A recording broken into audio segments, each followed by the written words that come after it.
오늘 본문을 제가 공동 번역으로 한번 읽어볼게요. 이다지도 좋을까? 이렇게 즐거울까? 형제들 모두 모여 한데 사는 일. 아론의 머리에서 수염 타고 흐르는 옥깃으로 흘러내리는 향긋한 기름 같구나. 헤르몬 산에서 시온산 줄기를 타고 굽이굽이 내리는 이슬 같구나. 그곳은 야훼께서 복을 내린 곳, 그 복은 영생이로다. 공동번역이 괜찮아요. 예, 우리 이제 인사하고 하기로 했거든요. 원래 제가 설교할 때 시작할 때 인사를 했었는데 언제부턴가 이제 안 하다가 2주 전부터 하기 시작했습니다. 인사 나눌게요. 잘 오셨습니다. 네, 참 잘 오셨습니다. 예수님은 당신을 사랑하십니다. 예수님은 당신을 정말 사랑하십니다. 예, 액센트가 있어야 돼요. 예, 교회 입구에 이제 시편 133편 말씀이 있는데요. 예, 오늘 이 말씀으로 설교를 준비했습니다. 제가 이제 초등학교 때부터 교회를 다녔는데 교회를 오래 다녀도 저는 이제 이 말이 적응이 잘 안 되더라고요. 교회에서 형제님, 자매님 이렇게 하는 거. 저만 그런가요? 전 목사인데도 어색해요. 형제님 이러면. 어쨌든 오늘 본문 1절에 이 형제란 말이 나옵니다. 보라 형제가 연합하여 동거함이 어찌 그리 선하고 아름다운고. 이 시온의 노래의 첫 구절은 본래 이제 결혼한 형제들에게 계속해서 그 부모의 집에서 함께 살도록 그렇게 권고하는 지혜의 어록이었던 것으로 추정이 된다고 해요. 자, 형제란 말은 먼저는 이제 혈육 공동체인데요. 당시 가족법에 따르면 이제 유산을 상속하잖아요. 근데 그걸 나누지 않고 아들들에게 주었대요. 그러니까 나누지 않고 주니까 형제들은 억지로라도 같이 살아야 했던 거예요. 그로 인한 갈등이나 긴장감이 이제 아브라함과 롯의 이야기나 뭐 에서와 야곱의 이야기에서 이제 발견할 수 있죠.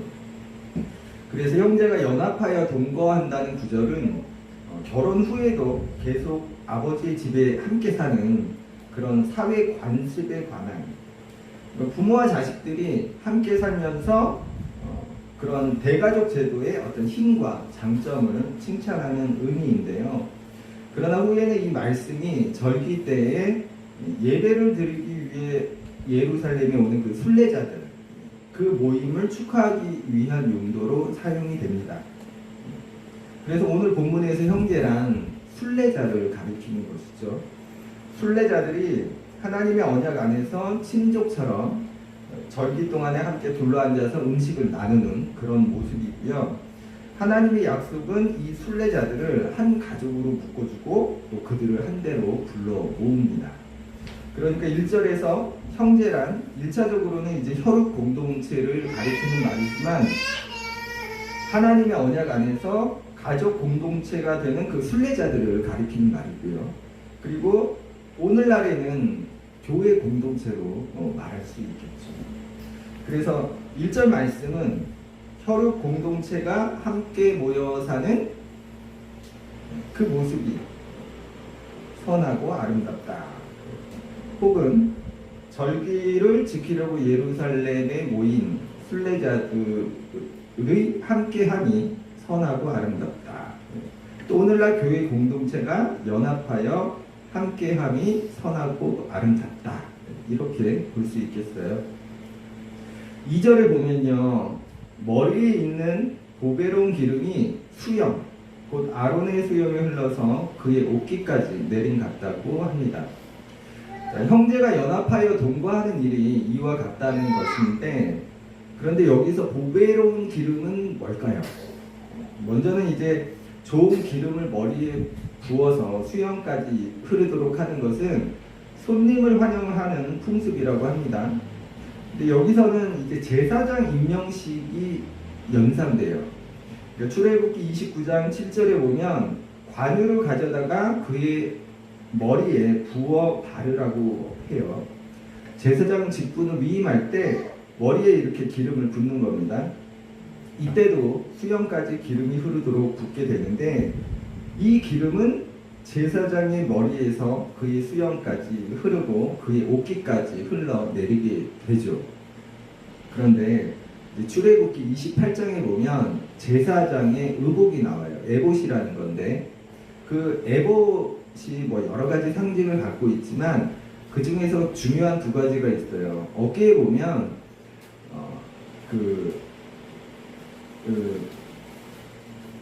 야곱의 아들들의 이름을 새긴, 그러니까 이스라엘의 아들들의 이름을 새긴 두 보석이 양쪽에 있고요. 6개씩 새겨서. 그리고 가슴에는 그 이스라엘 12지파를 상징하는 12개의 보석이 있어요. 근데 이게 왜 중요하냐면 아론이 제사장 직분을 위임 받을 때 머리에 기름을 붓잖아요. 근데 그 기름이 아론의 머리에서 수염까지 그리고 어깨를 지나 그의 가슴에도 흘러내리죠. 그리고 그 기름이 흘러내리는 그곳, 아론의 어깨에 그리고 아론의 가슴에 온 이스라엘을 상징하는 그들의 이름과 또 그들을 상징하는 보석이 있거든요. 기름은 거기까지 흘러서 거기까지 적시는 거예요. 그러니까 아론의 머리에 부어진 그 보배로운 기름이 아론에게서만 그치는 것이 아니고요. 그 보배로운 기름은 아론의 머리와 그의 수염을 타고 온 이스라엘에게 흘러내리는 겁니다. 아론에게 부어진 보배로운 기름은요, 하나님의 은혜이고 하나님의 언약이며 하나님이 주시는 복이거든요. 그 보배로운 기름은 아론만, 나만, 우리만 적시는 게 아니고요. 나를 타고 공동체로 또 세상으로 흘러내리고 그곳을 적셔야 하는 겁니다.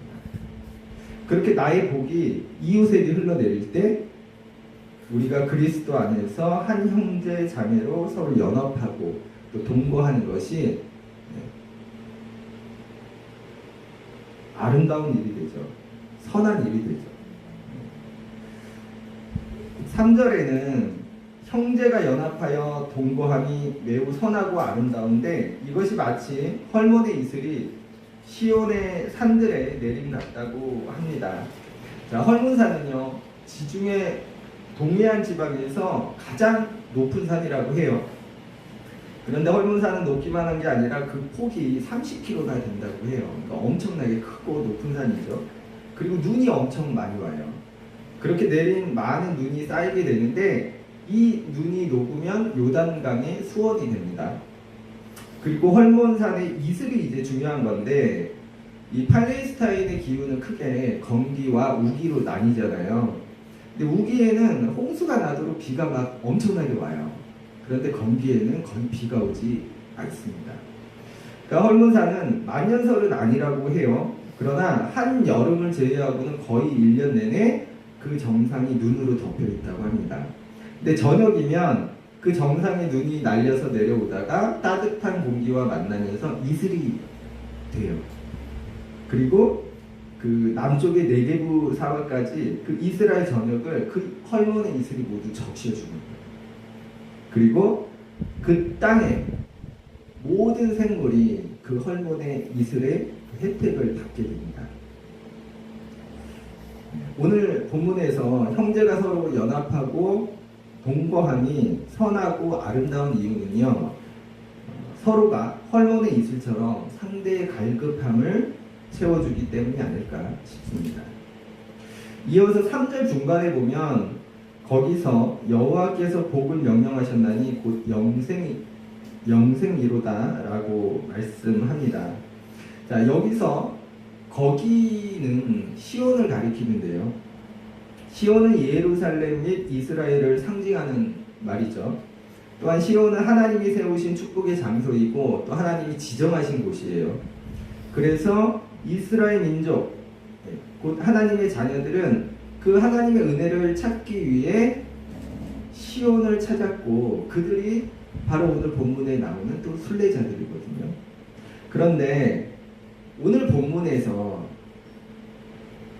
시온은, 그러니까 하나님이 복을 주시는 그 장소, 거기는 시온이라는 어떤 그런 특정한 장소라고 보기보다는 1절에서 말하는 형제가 연합하여 동거함이 선하고 아름다운, 바로 그 공동체에 관한 것으로 보는 게 맞을 거예요. 하나님은 바로 그 선하고 아름다운 공동체 그곳에서 복을 주시고 영생을 약속하신다. 그래서 시온이요, 오늘 시편에서는 순례자들의 아름다운 공동체를 가리키는 것인데, 오늘날에는 그리스도 안에서 한 형제요 자매가 된, 그리고 연합하고 동거하는 교회 공동체를 가리키는 것이죠. 하나님은 그곳에서 복을 명령하세요. 그리고 그 복은 영생, 곧 하나님 나라입니다.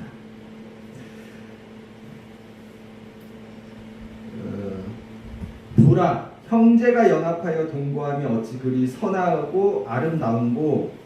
그 이유는요, 형제가 모여서 함께 할 때의 모습이 마치 아론의 머리에 부어진 보배로운 기름이 흘러서 온 이스라엘을 적시고, 또 헐몬의 이슬이 시온의 산들에 내림 같기 때문인 거예요.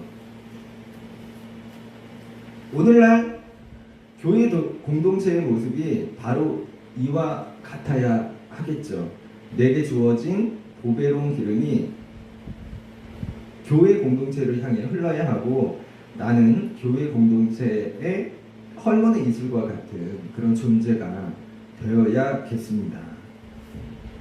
나로 인해 사람들이 헐몬의 이슬을 맛볼 때, 내게 부어진 보배로운 기름이 그들에게 흘려서 적셔질 때, 그때 세상에 믿지 않는 사람들이 그 교회 공동체를 통해서 예수님을 만나게 되지 않을까, 또 하나님 나라를 발견하게 되지 않을까 싶어요. 그런데 이제 여기서 중요한 게 있습니다. 이 시편은 결국 순례자들이요, 그들에게 부어지는 그 하나님의 그 은혜, 하나님의 그 복을 주시는 그 은혜와 복, 그것을 찬미하고 노래하는 그런 것이거든요. 마치 오늘 본문에 나오는 그 보배로운 기름, 또 헐몬의 이슬 같은 그런 하나님이 부어주시는 은혜와 복. 그런데요, 자, 2절에 보면 머리에 있는 보배로운 기름을 흘려보내고 공동체를 적시고 이웃을 적시고 세상을 적시는, 그거는 그들의 몫이에요. 그들이 그런 선하고 아름다운 일을 할 수 있는, 그러니까 그들이 그렇게 선하고 아름다운 일을 해야 하는 거예요. 그렇게 할 때 그 모습이 선하고 아름답다라고 하는 것이거든요. 그런데 그들이 그렇게 선하고 아름다운 일을 할 수 있는 이유가 먼저 있는 거예요. 하나님이 먼저 그 보배로운 기름을 부어주셨기 때문에. 3절에서도 마찬가지예요. 헐몬의 이슬처럼 서로 갈급함을 채워주는 일, 선하고 아름다운 일인데요, 그 역시 우리에게 주어지는 몫이거든요. 그렇게 해야 한다고. 그러나 먼저 헐몬의 이슬을 내리는 것은 하나님이세요. 우리가 먼저 헐몬의 이슬로 우리의 갈급함을 채우지 못한다면, 우리 머리에 하나님이 부으시는 그 보배로운 기름이 부어지지 않는다면, 우리는 그런 선하고 아름다운 공동체가 물론 될 수 없을 것이고요. 그런 일을 하기 어렵겠죠. 우리에게 필요한 것은 내가 먼저 헐몬의 이슬을 맛보는 겁니다. 그리고 하나님이 부어주시는 그 보배로운 기름, 그게 내 머리에 부어지는 일인 거예요. 그래서요, 우리가 얼마나 하나님의 은혜를 경험하고 체험하고 또 그 하나님의 은혜 안에 살고 있는지 우리는 한번 생각해 볼 필요가 있어요. 재밌는 게요, 하나님의 은혜는요, 오늘 본문에 나오는 그 헐몬의 이슬과도 같습니다. 어디에나 내려요. 누구에게나 내립니다. 그 내림은 의인이나 악인을 가리지 않고요. 어디든 누구에게든 내려요. 우리가 하늘에서 단비가 내려도 마찬가지잖아요. 이렇게 뭐 좋은 사람 나쁜 사람 가려가면서 내리지 않고, 지금도 해가 떠 있지만 저 따스한 햇볕이 사람 가리면서 누구에게는 비추이고 누구에게는 이렇게 피해가고 그런 거 아니잖아요. 하나님의 은혜는 그와 같이 어디나 누구에게나 내립니다. 그런데 중요한 것은 어떤 사람은 그 하나님의 은혜를 보고 알고 깨닫고 받아요.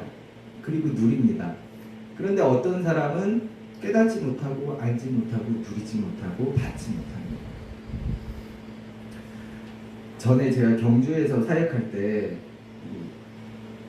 사진 현상을 해야 돼서 사진관을 좀 찾게 되었어요. 근데 제가 사진관 어딨지 하고 막 찾고 있는데 제 아내가 거기 있잖아 그러는 거예요. 거기 사진관이 있었어? 제가 볼 때 전혀 없었거든요. 근데 아내는 거기 사진관이 있는 걸 알고 있어요. 근데 저는 그 길을 맨날 다니는 길이야. 근데도 못 봤어요. 근데 아내는 거기 몇 번 안 갔거든요. 근데 바로 알고 있더라고요. 왠지 아세요? 원래 사진가였잖아요. 그러니까 사진에 관심이 많은 거예요. 관심이 많으니까 눈에 들어오는 거죠. 저는 관심이 없으니까 사진관을 보고 지나치면서도 그게 사진관인지 인식이 안 된 거예요. 우리가요, 하나님의 은혜를 깨닫고 그 복을 받는 게요, 마찬가지인 것 같아요. 우리가 그분께 집중 못하고, 우리가 그분께 관심을 두지 못하고, 우리가 그분과 멀다면 우리는 그분이 주시는 은혜를 지나칠 수밖에 없고, 깨닫지 못할 수밖에 없고, 인식하지 못할 수밖에 없어요. 그래서 사실 기도라는 것도 우리의 필요를 구하는 것이기도 하지만 그 전에 하나님께 집중하는 거라고 하거든요. 그래서 우리가 좀 더 하나님께 관심을 두어야겠고, 그분께 시간을 들여야겠고, 더 기도하면 좋겠어요. 그래서 하나님이 부어주시는 그 보배로운 기름,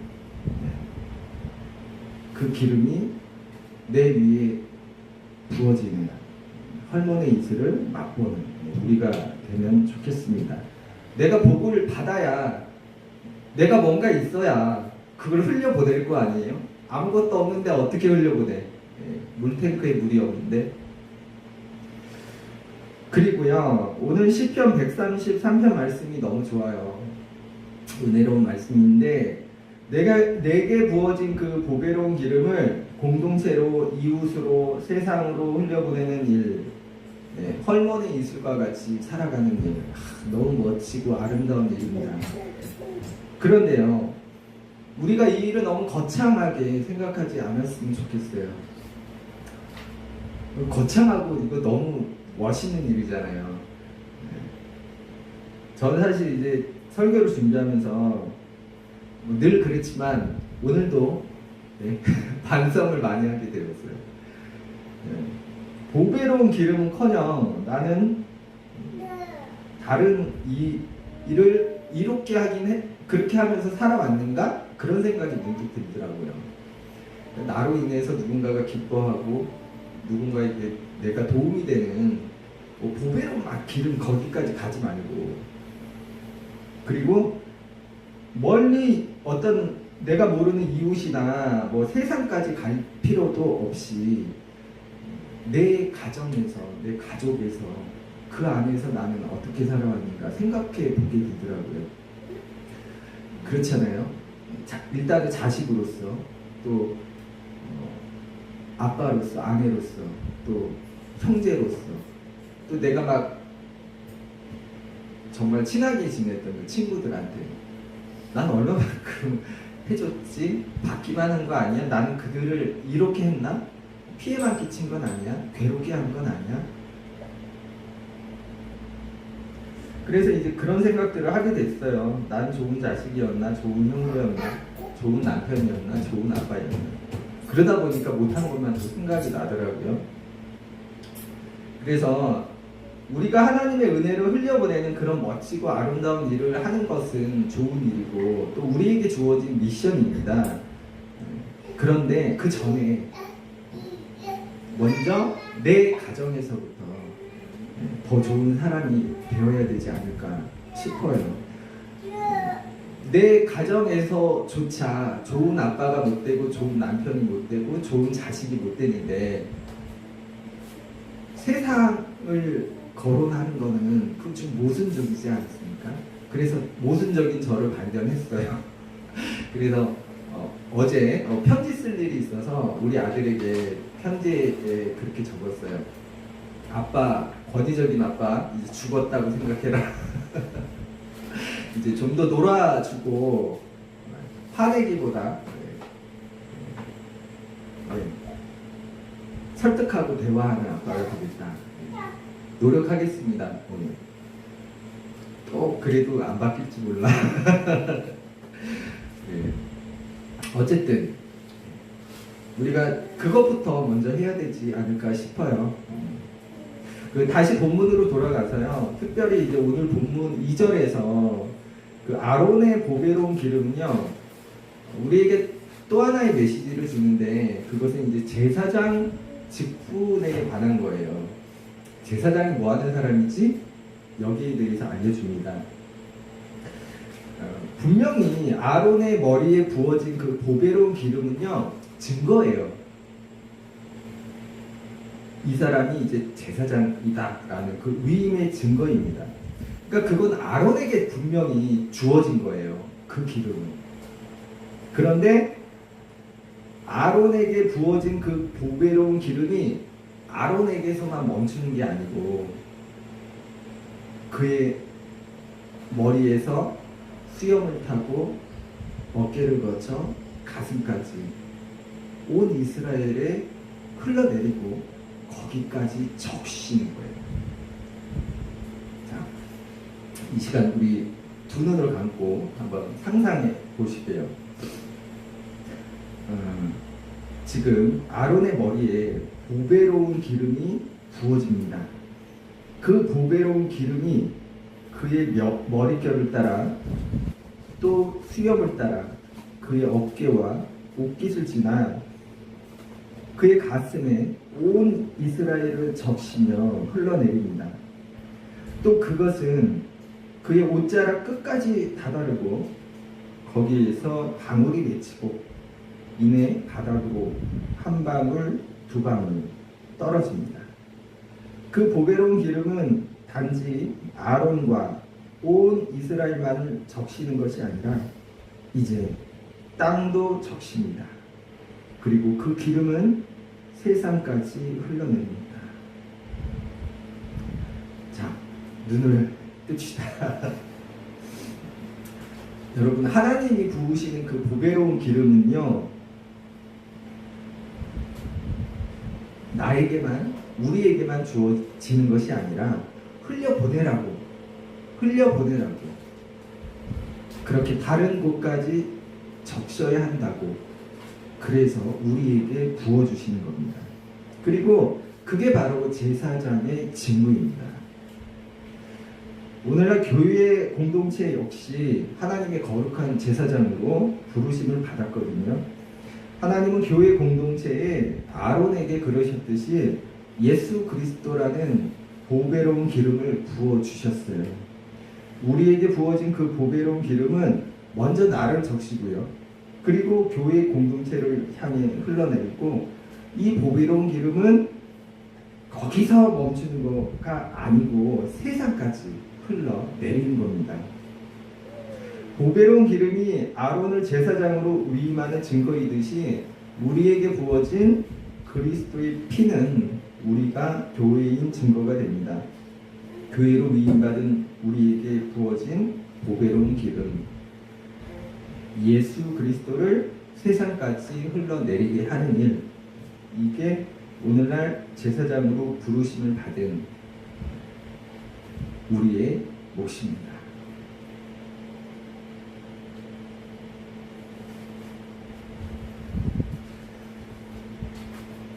이 일은요, 마치 헐몬의 이슬이 시온의 산들에 내림과도 같고요. 교회는 세상의 목마름을 채워주고 세상을 복되게 해야 합니다. 내게 부어진 보배로운 기름, 그리스도의 피는 바로 그 일을 위해 하나님이 부어 주신 겁니다. 그러므로 우리가 살아갈 때 그리스도 안에서 우리가 한 형제요 자매로 서로 연합하고 그렇게 선하고 아름다운 모습으로 살아가면 좋겠고요. 우리가 사람을 마주할 때 그러잖아요. 어떻게 하면 이익 취할까? 어떻게 하면 사용할까? 이용할까? 그런 모습이 아니라 내게 부어진 보배로운 기름을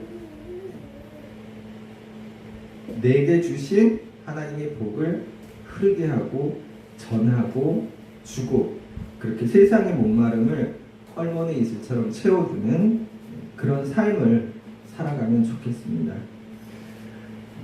나와 피부가 다르고 생각이 다르고 처지가 다른 사람들을 정죄하던 손가락을 거두고 가난해서 힘이 없어서 소수이기 때문에 고통받는 그들의 삶의 자리를 이해하고 헐몬의 이슬처럼 그들의 목마름을 채워주는 우리가 되면 좋겠습니다. 아까도 말씀드렸듯이 헐몬의 이슬은 정한 것과 부정한 것을 가려가며 맺히지 않습니다. 마찬가지로 하나님의 은혜 역시 정한 것과 부정한 것을 가리지 않아요. 하나님의 은혜는 헐몬의 이슬처럼 우리가 악하다고 손가락질하는 그 사람들에게도 내립니다. 그런데 왜 우리는 정죄하고 불리하게 급급한지, 우리가 헐몬의 이슬처럼 되어야 한다면 그 이슬은 어디에나 맺혀야 합니다. 이 시간 우리의 모습을 되돌아보면 좋겠습니다. 하나님이 내게 부으신 보배로운 기름이 나를 통해 교회 공동체로 또 이웃에게로 또 세상으로 흘러내리는지, 그 흘러내리니 헐몬의 이슬처럼 세상의 갈급함을 향하고 있는지, 나를 통해 세상에 믿지 않는 사람들이 예수 그리스도를 발견하게 되는지. 우리가 그 복음화에 대한 오해가 있거든요. 이미 땅 끝까지요 예수 그리스도의 이름은 전해졌어요. 그러나 그것은 단지 기독교라는 종교가 전해진 거거든요. 근데 이렇게 종교가 전해지는 것을 복음의 전파, 복음화라고 할 수가 없어요. 진짜 세상이 복음으로 가득해지는 일은 뭐냐면 우리에게 부어진 보배로운 기름이 그 땅까지 흘러서 그 땅을 적실 때 헐몬의 이슬이 그 땅에 향하고 그 땅으로 향하고 그 땅을 적실 때 바로 그 일 아닐까요? 하나님은 보배로운 기름을 우리 머리에 부으셨습니다. 이제 여러분의 머리에 부어진 그 보배로운 기름이 흘러서 교회로 적시고 더 흘러 이 땅을 적시고 그래서 이 땅에 하나님 나라가 이루어질 수 있도록 살아가는 우리가 되기 바랍니다. 기도하겠습니다.